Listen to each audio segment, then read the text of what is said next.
My, 29 male, best friend Jess, 29F, keeps on mentioning my ex, 29F, in front of my fiancée, and I am thinking of cutting her off.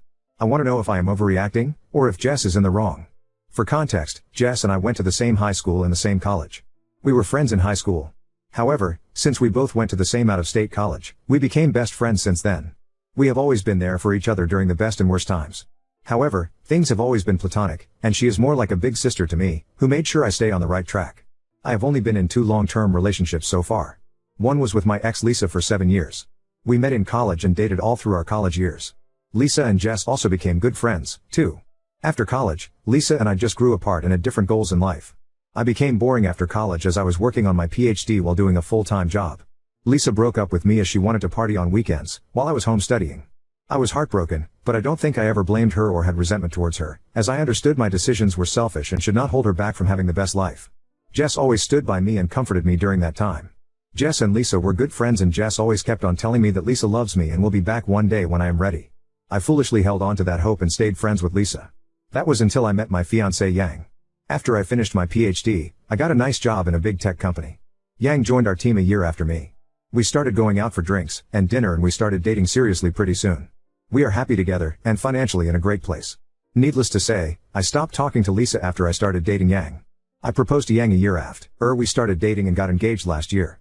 Jess has been acting weirdly since we got engaged. One of the first things she said to Yang after we got engaged was how I had planned the same thing for Lisa, proposing on a local hiking trail. It was a bit off-putting that she was bringing up Lisa, whom I broke up with almost 5 years ago, on such a happy occasion. However, Yang asked me to not spoil my mood, as she felt Jess was just commenting on how I had that plan in mind for years. Since then, every time we meet, Jess without fail brings up Lisa and how the things I'm doing are all the things I had planned with Lisa. This happened when we bought a house, planned for vacations, etc. Jess always starts with some nostalgic story and then brings up how Lisa and I were so happy together. She is still good friends with Lisa and keeps giving me updates about Lisa and how great Lisa is doing at work when no one is asking for it. It felt like she was painting a rosy picture of Lisa to Yang and telling Yang that she would always be second to Lisa. Yang told me Jess's comments bothered her, and I also felt the same. I have brought this up with Jess many times and asked her not to do it. However, she says she will try, but since I dated Lisa for 7 years, she would be part of many stories from the past. Also, she asked me why talking about Lisa bothers me and if I still have feelings for her. I have reduced hanging out with Jess. However, she is close with my mom and is always invited to all our family parties and holidays. I talked to my mom and sister about this and they feel I am overreacting. They feel Jess is just telling stories, and since the stories are mostly from college days and later, Lisa will be a character in the story. They also feel I should not be bothered by Jess mentioning Lisa since we broke up a long time ago. I feel that it's disrespectful to Yang, as she doesn't need to hear about all the fun Lisa and I had when we were together and how we were planning to get married. Do you think I am the asshole to stop here, or Jess is truly acting out of line? Update 1. I wrote a post a month ago regarding my friend Jess mentioning my ex constantly in front of my fiancé. Thanks to everyone who commented, and how inappropriate it was. However, the last month has been nothing but crazy and I'm still trying to make sense of what happened so far. After my post, I decided to talk to Jess and gave her an ultimatum not to speak about my ex Lisa again. I know Jess and Lisa are still friends, but I was uncomfortable of her comparing my fiancé Yang with Lisa all the time. I broke up with Lisa 5 years ago, and she is nothing but a faint memory in my past. Jess kept on defending herself and telling me that I was with Lisa for most of my adult life and it's hard to tell any stories from the past without including her. She also blamed me for being emotionally childish and just forgetting about Lisa when she was with me for 7 years. Finally, Jess agreed that she will not bring up Lisa in front of Yang, and I should also not treat Lisa as she does not exist since she is still Jess's friend. I informed Yang about our conversation. Although she was appreciative about it, she said I did not need to do it, and she knows how much I love her, and every time Jess brings up my Lisa, she feels sorry for Lisa that she let a guy like me go. Yang went to visit China 2 weeks ago for a month as we plan to get married in her hometown. She is taking care of her shopping as well as preparations for the wedding. Jess invited me to her house that Friday for dinner as I was home alone. I am also good friends with her husband, and we were all just chatting and drinking in the living room. Around 7:30 p.m., the doorbell rang, and Jess excitedly went to open the door. To my surprise, it was fucking Lisa at the door. She was all dressed up as if she were ready for a date and came in. I had not seen her in person for almost 3 years and I was shocked to see her. She sat down and started making small talk with me. I was extremely uncomfortable and went into the kitchen to talk to Jess. I was angry at her and asked her what was going on. She kept on telling me that it's been 5 years since the breakup and to get over it and be nice to Lisa. She said Lisa was excited to meet me and she thought we were all adults and could have one fun evening together. We had a fight and I told her that she should not have invited Lisa after our conversation the other day, and I do not want to be friends with her anymore. I went into the living room and politely excused myself and told everyone that I had a work emergency and had to leave early. Lisa looked sad, but I genuinely felt uncomfortable to be made to hang out with my ex without my consent. I came home and called Yang. I have never seen her more furious, and she told me she is not comfortable with Jess anymore as she has some agenda that we do not know about. It's different to talk about Lisa, but to invite her without consulting is not okay. I also felt the same and I called Jess the next day and told her that she crossed a line, and I was terribly upset with her. I stopped taking her calls and ghosted her. I also told my mom and sister about the whole incident. Last Sunday, my mom called me for lunch. When I got there, I saw Jess was already there. I told my mom that I do not want to talk to Jess and can't stay. However, she asked me to sit as they all wanted to talk to me. I have a glutton for punishment and decided to hear them out. My mom started with how Jess has been there for me all these years and only has my best interest at heart. She kept on telling me that they are the three people, mom, sister, and Jess, that love me the most. Jess started saying how she felt that I was making a big mistake in not having to hear what Lisa had to say. She told me that Lisa was my first love and Lisa is now ready to settle down and we can pick where we left off. She reminded me how broken I was when Lisa left me and how life is giving me a second chance. My sister also chimed in and said how they all liked Lisa more than Yang and how we both looked so great together. Finally, my mom started saying how our culture was so different than Yang and it is hard for them to relate to her. I asked them in what way, and my mom said that they did not understand what Yang says sometimes and have nothing in common with her. Then my mom asked me to think about how Lisa and I would have such wonderful looking kids, while if I marry Yang, our kids will look so different. I started getting their drift and I probed more. My mom told me how our kids would look Asian with small eyes and not like any others in the family. I asked my mom if she cared about my kids' looks more and not about how smart they will be since Yang has a PhD. She blew it off, and I realized she just did not want me to marry Yang because she was Chinese and not white. My mom told me to forgive Jess and my mom asked Jess to talk to Lisa on my behalf and asked her if she would be interested in getting back together with me. My mom was adamant that since I loved Lisa so much, I should be happy and pick up things where we left off as that is the best for everyone. I have never been so angry and may have said a lot of unkind things to all of them before I left. I am so depressed right now. I not only lost my best friend, but also am not sure how I can move on from what my mom said. My mom and sister raised me and that is the reason where I am today. However, I cannot get over how racist they are being and how they were just pretending to like Yang all these years while actively working on breaking us up. I have been so shocked that I have not told any of this to Yang so far. I might wait for her to come back next week and talk to her in person. Update 2. I wrote an update 2 weeks ago about my mom, sister and Jess scheming about trying to get me back with my ex Lisa because they were uncomfortable with Yang being Chinese. They tried to do it when my fiancée was visiting her parents and I felt so betrayed by their actions. As I said in the previous post, I blew up on my mom and sister about what they said and immediately left. I did not take calls from them or answer texts for the next several days. Their messages initially were anger towards me on why I left before they could finish what they wanted to say. However, I think they realized on day 3 that they might have crossed the line this time and became extremely apologetic. I finally messaged them to leave me alone and not to contact Yang or I until we contact them. Jess did not message me the whole time. I did not tell Yang about the situation until she came back home 9 days ago. I initially did not know how to bring up the subject, but she sensed something was wrong and asked me about it. I was so worried about hurting her, but I told her about what happened. I was upfront about the stunt Jess pulled and she was angry at Jess. I also told her about my visit to my mother's place, but she did not react with any anger. She just asked me if I was okay. The next few days were confusing where I was more upset than Yang. She was just excited showing me all pictures and telling me stories. Finally, on last Thursday evening, she opened up and asked me if I was okay about my mom's behavior and what I planned to do. I told her my thoughts and how I cannot forgive them for what they said about her being Asian and them wanting me to marry Lisa because she was white. I asked her why she was not more upset as it was bothering me. She told me that when she told her parents about me, they had the exact same reaction for her dating someone who was not Chinese. Her family is very traditional, and her parents were very upset about her decision. It took them a few months to warm up to me and accept me. She never told me about this because she wanted me to have good relationship with her parents. She told me that now they are the most excited doing arrangements for our wedding. She told me that she has always felt something was off when she talked to my mom, my sister or Jess and they did not like her. My mom and sister would be very friendly with her in front of me, but never invited her for anything when I am not around. She suspected that it may be due to the fact that she is not white and does not understand the American traditions. She said she is not upset with them and now that this is in the open, she should talk to them and assure them that she would be as good of a wife as Lisa or any other girl. She said that she does not want to break a family in order to start a new one. Despite my protests, Yang invited my mom and sister for lunch on Sunday.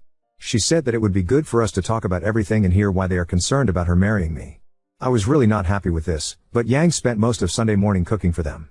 When my mom and sister arrived, there were a lot of waterworks and apologies. My mom apologized to Yang and me for her behavior and told us that she would never bring it up again. My sister also was quiet and had tears in her eyes. There were a lot of blame games. My mom and my sister were blaming Jess for constantly telling them how Yang might not be great for me and how she won't fit into our family. My mom and sister fought with Jess after I left and Jess blamed Lisa. Based on Jess's story, Lisa has been depressed for the last few years, and when I suddenly got engaged to Yang, it became worse. Jess thought I was also depressed after Lisa left me, because I did not date anyone for 3 years. In reality, I just wanted to focus on my work and studies and never had time. So, Lisa convinced Jess that she has to get back together with me, as that is what I wanted too. Jess said how sorry she felt for Lisa as she was her longtime friend and listened to her plan as she thought it was good for everyone. My mom and sister told us that I should stay away from Jess because she orchestrated the whole situation. They kept on hugging Yang and apologizing to her. Yang in turn also started crying and telling them that she will do better to fit in with them. It was all a big mess. I am still skeptical of my mom's change in heart, but I also want to see Yang happy. However, I think it will take a lot of time and healing before I could truly trust my mom and sister. Currently, my mom invited us to lunch at her place next week and told me that Jess will not be there. Jess has still not messaged me or Yang. I really don't know what I can do in this situation. I am still upset and furious at my mom, but I also want to respect Yang's effort to keep the family together. Now on to second story. Close friend keeps hosting adult-only parties that turn into kid-centric events, and I need advice on how to address this without hurting her feelings. I 31F have a close friend of 35F whose adult-only parties are offending people. I would love a real adult-only party where adults can talk and have conversations without kids interfering. She ain't doing that. She is having a whole party for everyone to focus on her kids only. I need to know how to address this with her. This happened 2 times so far. The first time, we pretty much all assumed that she had to have planned for childcare that must have backed out or something, but since we weren't sure, we didn't ask her. I think everyone felt awkward believing they were paying babysitters for an adult night and then having to have her kids at the dinner table, and them very actively part of the evening needing to be entertained, 2 young kids. Then, it happened again. She sent out events for a dinner party in the evening with adults only on the invitation. Then, when we got there, she had set up all these kids' games everywhere. She arranged the night around everyone kind of playing with her kids, and I could tell everyone felt awkward because people just wanted to have an adult night talking. But she had promised the kids that everyone would participate in the games they had set up and asked everyone if they wouldn't mind playing with the kids. I know that several people who attended the last event were very bothered by having to do this.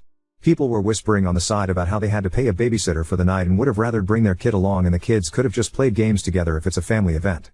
We barely ever pay a sitter, so I was kind of confused about why I had to spend my very limited babysitter funds on a night that I didn't even get to talk much with other adults because the kids were for sure the center of the evening. She even stopped everyone to gather around to look at the kids' recent art projects and tell stories and sing. Is this normal in other circles? What would you do if this was your friend? If I do say something, how would you explain this so that the person isn't mad or feels like you just don't like their kid? She was mad because everyone left early and she had catered the event, but I think people didn't want to stay and preferred to just go back to their kids because they felt a little disrespected by the way things went. People are saying they don't want to hang out with her anymore. What to do? I can't explain like her entire personality, but I don't think she is actively manipulating because she is a very kind and considerate person in all other ways. It's like she truly isn't realizing that people are bothered. I don't know if it is because she thinks we all love her kids so much that we want to spend quality time with them without our own kids distracting us. We do love her kids. But I prefer to also bring my own kids so they can all play together. I thought she also loved my kid and would want them to be there to play as well. If that's not the case, then I guess the friendship would be over. Update 1. I never expected so many people would have been interested in his situation, but I think it helps me feel vindicated that the situation was just as strange as I had perceived it to be. I wanted to wait for the kids to get back into school so we could discuss it in person. And luckily I didn't even have to bring it up because someone else did bring it up to her and she was eager to tell me that people were mad and she didn't know what the problem is with what she did. I was able to get through to her. I'll call her Katie in this post, and also understand her perspective, understand, not agree with, which I'll try to explain here the best I can. I cannot remember every detail of the conversation but can paraphrase all the key parts. She had been upset because one of our friends, Molly, was taking care of her toddler while Katie's kid kept trying to show her something. Katie noticed this and felt bad that her daughter just wants to share things with people she thinks of as her family/aunts. We are just friends, but the kids call each other aunts and each other's kids cousins, so she wanted to build a stronger relationship between her kids and her close friends. She thought that us spending time with her kids away from our kids would be the way for us to show her kids better attention. This is especially important to her because she is an only child, her parents are dead, her husband is an only child and his parents are dead. Her children have no biological family. She is worried about what will happen to them if she died, etc. Her mom died when she was a teenager and she feels anxious about her health. She doesn't feel that other people's kids need this same type of bond with her because our kids have biological aunts, uncles, and cousins. She thinks they should be able to go spend time with their biological family and assumed that we were all sending our kids to our family and not paying a babysitter. She has no understanding of what it's actually like and romanticizes it. She was shocked to find that my siblings don't just drop their lives to babysit my kid. People who have siblings still pay babysitters, and did for her parties. She feels that she paid for all the food and wine and that alone should cover the expense of the babysitter even if we did pay one. She knows that paying a sitter plus dinner would still cost more since she catered everything from a very expensive place and we should have just been happy to get free food and drink, and if playing some kids game is the price for that, it's not a bad price. Essentially, she argued at first that if someone pays for everything, they can decide, and if we want a different type of gathering we can foot the bill and throw that gathering. Now, how I handled this. That last note did eventually change to a more understanding perspective as I explained more and more about how even though she is technically right, she cannot maintain strong friendships with this mindset. You cannot provide meals for people with strings attached and deception involved. We didn't know until we got there, and expect us to love it. She can do whatever she likes, but people can also end a friendship if they like, so she is free to do it but not free from the consequences of it. I also was very clear to her that if her goal is to get stronger bonds for her kids, the way to do that is to love and bond with our kids and include them. That part seemed to be totally unexpected to her. I had to explain that people will be so upset by the fact that she isn't including their kids in kid events or isn't accepting that a parent needs to take care of their own kid first before focusing on hers that they won't even want to be part of her family because that isn't what a family is. My sister doesn't expect me to leave my kid behind and be only with my nephews. My sister would never tell me to not bring my daughter to a family event because she loves my daughter and that makes me love her and my nephews even more. I had to explain all this. Lastly, she is rich and did grow you. Be rich, and as the only child she admits that she struggles to see things from other perspectives or to consider others' feelings, and she has to make a conscious attempt to really see outside of her own wants and needs. She said she even talks about this in therapy and that's why she goes out of her way to do nice things for us. I put some examples of her acts of kindness in the original post, because that's her way of trying to actively be a generous and caring person. She did cry as expected, especially when she was talking about her kids not having any family and her mom and dad dying, and I'm very glad I did not mention it at the parties like everyone suggested, because I would have never wanted her to do that in front of people. It goes deep and she needs therapy to continue working on it. Overall, she did come around to the realization that she needs to alter her way of thinking about it and do things differently if she wants to achieve what she claims. She continued to reiterate how much her kids love me, and how much she does love my kid too. She said she wants to do things the right way, she just is frustrated because what makes sense to her doesn't make sense to other people, but she accepts that it's her who will need to fix her way of thinking. A lot of crying and some arguing, but overall, it does appear that we are still friends. We hugged, and she said she is going to do something nice for everyone and their kids. If anyone still has questions about specific things said, I can try to answer in comments. Appreciate everyone's help.